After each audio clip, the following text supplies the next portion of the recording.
Hello everyone and welcome back to the channel. My name is Mimi Trumpet and I'm sorry for the long wait times between videos.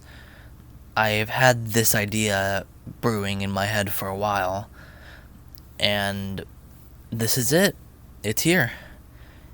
And I hope you enjoyed this little mini series that will be going on for I'd say 5 days if I decide to extend it or make this an actual series. This will most likely end on the 30th, which is my birthday. So this is both a mini series and a birthday special series. So I hope it was worth the wait, and I hope you enjoyed this little mini series. Alright, let's get right into the video. Okay, first I will be talking about how I even got into the series in the first place. So pretty much how I got into it was actually at a pretty young age. I'd say at around 6, and I saw my older brother playing it and I thought it looked pretty fun, so I tried it and I got into it. And I think one of the first campaigns I've ever played was Death Toll. I think that's what it was called. And ever since then, the series just grew on me, and I grew to love the 2 games and still play them today. Even with the really weird online servers and the really, honestly, bad Xbox servers. But I don't really talk about that game much. It's not that I don't like it. I think it's a pretty great way to play the game, like a fresh slate without any mods.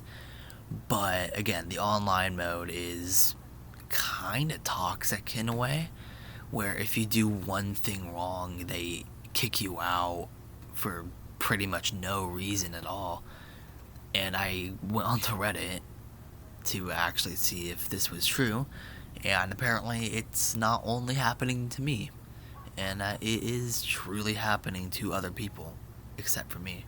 And honestly, if you are the type of person that does this stuff, please stop. You're ruining the game for other people, and it's just gonna take you even longer to find another teammate. This goes for both versus mode and campaign mode, and maybe survival mode, but I don't really play that. But honestly, even through all of that, I still love occasionally going online and having fun with other people, because yes, the single player mode does get boring, and it is refreshing to just go on and see how other people play the game. Except if it's just speedrunners who think it's funny to go through the entire map and leaving the entire team behind and just leave them getting mauled by a tank or something, I don't know. Now, if you can already tell, I am kind of a fan of the single player games with just the AI and you. The thing I like about that so much is how you just have free roam over everything. Well, maybe except for the zombies. But even then, the bots can be at times better than normal human players. Even some of the community maps, as you can see me playing in the background, are really good, honestly. And I see myself going back and playing them quite a bit. Alright, now I'll start moving on to the fundamentals of the game, like actually fighting against the zombies. That aspect of the game is probably what I like the most, which is why I play it in the first place. Now, granted, the game can be a little buggy at times, and I think that just comes with the old age of the game. The same will be said with another game coming up in the near future, which I will be reviewing. But even with the old age, both games, or maybe 3, I don't know, those games still hold up today in absolute fun value, and that will never change because of how just well made the games are. Now to get back on track instead of going off the rails of everything. So in saying that, I will now start talking about what I dislike about the single player campaigns which really isn't too much. It's kind of the same deal as multiplayer, in a way. The bots are a bit of a mixed bag. They can either be the best teammates that you will ever get, or they can just be utter garbage and sit in the back and not really do anything while you fend them off, but inevitably get knocked down and just get stomped on by the zombies while the bots just stand there and watch you die. But luckily those are kind of rare occasions, at least for me. But from what I've seen, it's kind of common for other people.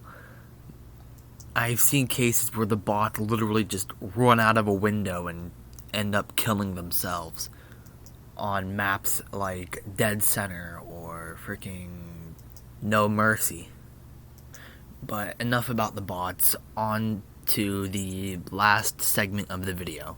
What would I change about the game?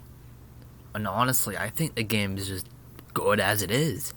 I don't think there is anything to change, except for maybe smarter bot AI and actually making them able to pick up like pipe bombs or Molotovs or boomerbiles.